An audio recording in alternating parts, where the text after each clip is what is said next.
ఆంధ్రప్రదేశ్లో జరిగిన సార్వత్రిక ఎన్నికల్లో వైఎస్ఆర్సీపీ ఘోర ఓటమిని చవిచూసి అధికారాన్ని కోల్పోయిన తరువాత ఆంధ్రప్రదేశ్లో కూటమి ప్రభుత్వం కొలువుదీరిన తరువాత ఈ 55 రోజుల్లోనే అసలు ఆంధ్రప్రదేశ్లో పథకాలు ఏవైతే ఉన్నాయో ప్రభుత్వ పథకాలు అవి ప్రజలకు చేరవడం లేదు. అసలు ఎన్నికల సమయంలో చంద్రబాబు గారు అలాగే కూటమి ఇచ్చినటువంటి హామీలను నెరవేర్చలేయడం అంటూ జగన్మోహన్ రెడ్డి టీం గగ్గోలు పెడుతున్నటువంటి నేపథ్యంలో అసలు ఆంధ్రప్రదేశ్లో కూటమి ప్రభుత్వం కొలువుదీరి ఇంకా 55 రోజులు కూడా పూర్తి కానటువంటి నేపథ్యంలో జగన్మోహన్ రెడ్డి అతని టీం అసలు ఆంధ్రప్రదేశ్లో అభివృద్ధి లేదని, ఆంధ్రప్రదేశ్లో పథకాలు ఎవరికి అందడం లేదని,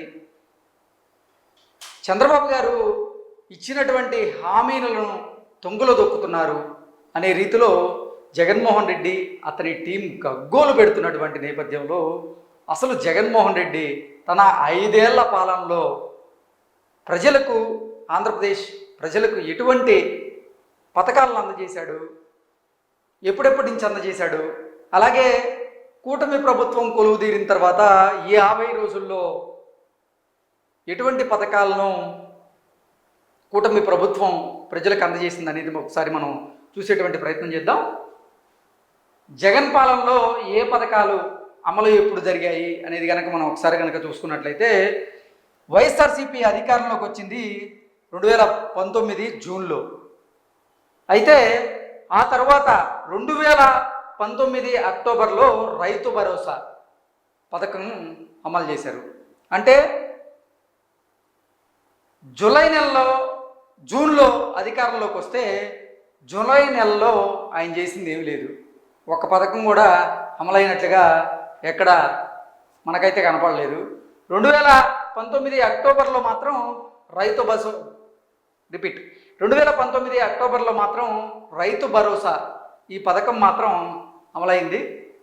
నెక్స్ట్ 2019 నవంబర్లో మత్స్యకార భరోసా, అంటే అక్టోబర్లో రైతు భరోసా పథకాన్ని అమలు చేస్తే 2019లో మత్స్యకార భరోసాని అమలు చేశారు నవంబర్లో. అది కూడా అంటే 1 మంత్ గ్యాప్. ఆ 1 మంత్లో ఇంకే పథకం కూడా వాళ్ళు అమలు చేసింది అయితే లేదు. 2019 డిసెంబర్లో నేతన్న నేస్తం. సో అక్టోబర్లో ఒక పథకం, నవంబర్లో ఒక పథకం, డిసెంబర్లో ఒక పథకం.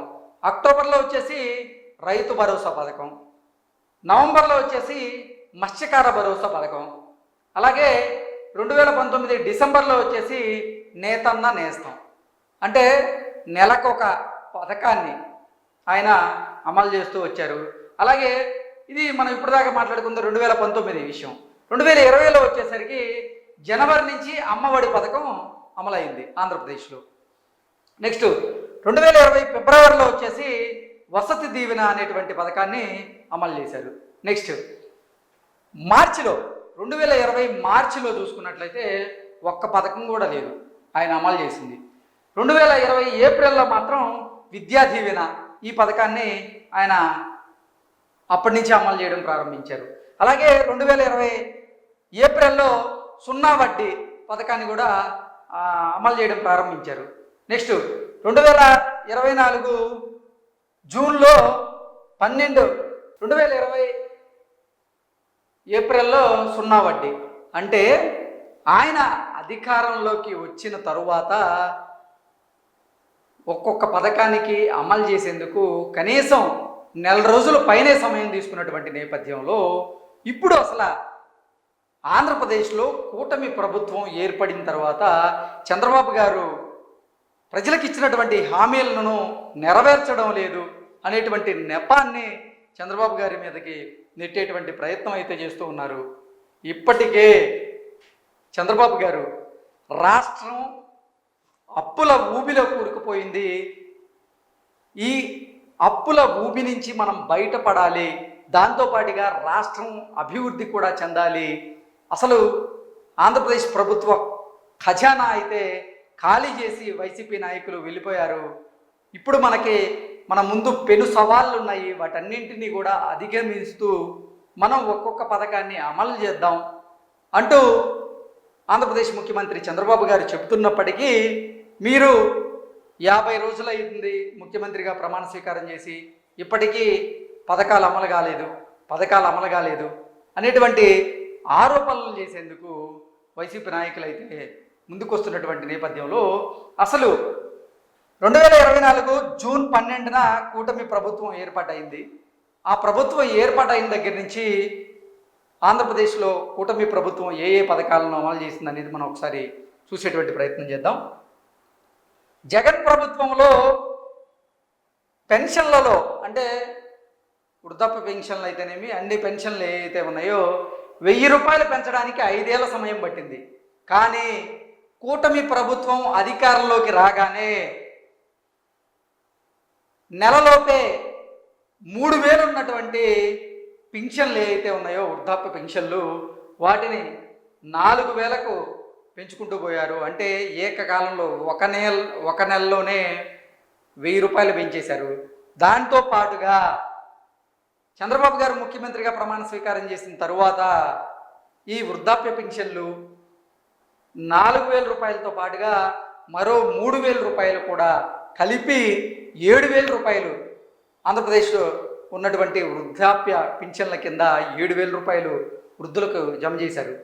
నెక్స్ట్ 5 ఏళ్లలో ఒక్క డిఎస్సి ఇవ్వని జగన్ సర్కార్, జగన్మోహన్ రెడ్డి పాలనలో అసలు ఆ 5 సంవత్సరాల పాలనలో ఒక్క డిఎస్సి కూడా ఒక్క జాబ్ కూడా ఇవ్వనటువంటి జగన్మోహన్ రెడ్డి ఇప్పుడు అసలు చంద్రబాబు గారు ఏం చేశారు, ఏం చేస్తున్నారు అంటూ ప్రశ్నించడం కూడా చాలా దారుణం అంటూ కూడా ఆంధ్రప్రదేశ్ ప్రజల నుంచి కూడా కొన్ని కామెంట్స్ అయితే వినపడుతూ ఉన్నాయి. కూటమి పాలనలో మొదటి నెలలోనే 16,000 ఉద్యోగాలతో మెగా డిఎస్సి నోటిఫికేషన్ అయితే విడుదలైంది. 16,000 ఉద్యోగాల పైచలకి మొదటి నెలలోనే, అంటే ఆంధ్రప్రదేశ్లో కూటమి ప్రభుత్వం అధికారంలోకి వచ్చిన మొదటి నెలలోనే పింఛన్లు పెంచారు. ఇటుపోతే 16,000కు పైగా ఉద్యోగాలతో నోటిఫికేషన్, మెగా డిఎస్సి నోటిఫికేషన్ కూడా విడుదలైంది. ల్యాండ్ టైటిలింగ్ యాక్ట్ అనేది రద్దు చేశారు. అంటే ఆంధ్రప్రదేశ్లో కూటమి ప్రభుత్వం కొలువుదీరి 50 రోజులు పైగానే అవుతున్నటువంటి నేపథ్యంలోనే పెన్షన్ల పెంపు జరిగింది, మెగా డిఎస్సి నోటిఫికేషన్ వచ్చింది. ఇక ల్యాండ్ టైటిలింగ్ యాక్ట్ ఎన్నికల సమయంలో చంద్రబాబు గారు ఏదైతే హామీ ఇచ్చారో ఈ ల్యాండ్ టైటిలింగ్ యాక్ట్ అనేది ఖచ్చితంగా రద్దు చేసి తీరుతామంటూ చంద్రబాబు గారు హామీ ఇచ్చినటువంటి నేపథ్యంలోనే ల్యాండ్ టైటిలింగ్ యాక్ట్ని కూడా ఈ 55 రోజుల పైగానే పాలనలో రద్దు చేశారు. ప్రజలందరికీ ఉచితంగా ఇసుకను అందిస్తూ ఉన్నారు. జగన్మోహన్ రెడ్డి పాలనలో ఇసుక మాఫియాగా జగన్మోహన్ రెడ్డి టీం మారి ఆంధ్రప్రదేశ్లో ఇసుకను దోచేసినటువంటి నేపథ్యంలోనే ఇప్పుడు కూటమి ప్రభుత్వం కొలువుదీరిన తర్వాత ప్రజలందరికీ ఉచితంగా ఇసుకనైతే అందిస్తూ ఉన్నారు. ఆగస్టు 15 నాటికి 100 అన్నా క్యాంటీన్లు కూడా ఏర్పాటు చేయబోతున్నారు. వాటికి సంబంధించినటువంటి పనులు కూడా శరవేగంగా జరుగుతూ ఉన్నాయి.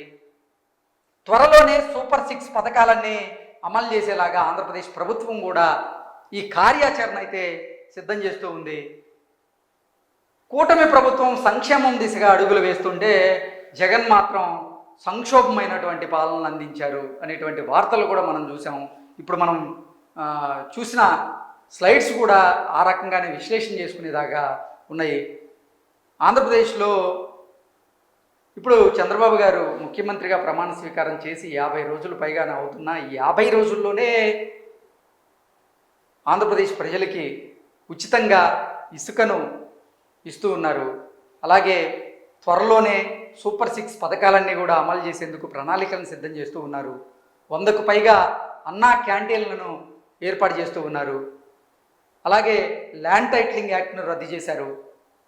అలాగే హామీలన్నింటిలో కూడా 16,000 ఉద్యోగాలతో మెగా డిఎస్సిని ఏర్పాటు చేశారు. ఆల్రెడీ నోటిఫికేషన్ కూడా వచ్చింది. జగన్మోహన్ రెడ్డి పాలనలో ఒక్కటంటే ఒక్క డిఎస్సి నోటిఫికేషన్ కూడా పడినటువంటి దాఖలాలు లేవు. సో పెన్షన్లు కూడా గతంలో 3,000 ఉన్నటువంటి పెన్షన్ను అసలు చంద్రబాబు గారు ముఖ్యమంత్రిగా ప్రమాణ స్వీకారం చేసిన వెంటనే 1000 పెంచి 4,000కి వేశారు. రెండో నెలలో కూడా అంటే జూన్లో ఆంధ్రప్రదేశ్లో ప్రభుత్వం ఏర్పాటైతే జూలై నెలలో కూడా, అలాగే ఆగస్టు నెలకు సంబంధించినటువంటి నెలలో కూడా 4,000 రూపాయల పెన్షన్ని ఆంధ్రప్రదేశ్ ప్రజలకైతే ఇప్పుడున్నటువంటి ఆంధ్రప్రదేశ్ ప్రభుత్వం అందజేస్తూ ఉంది.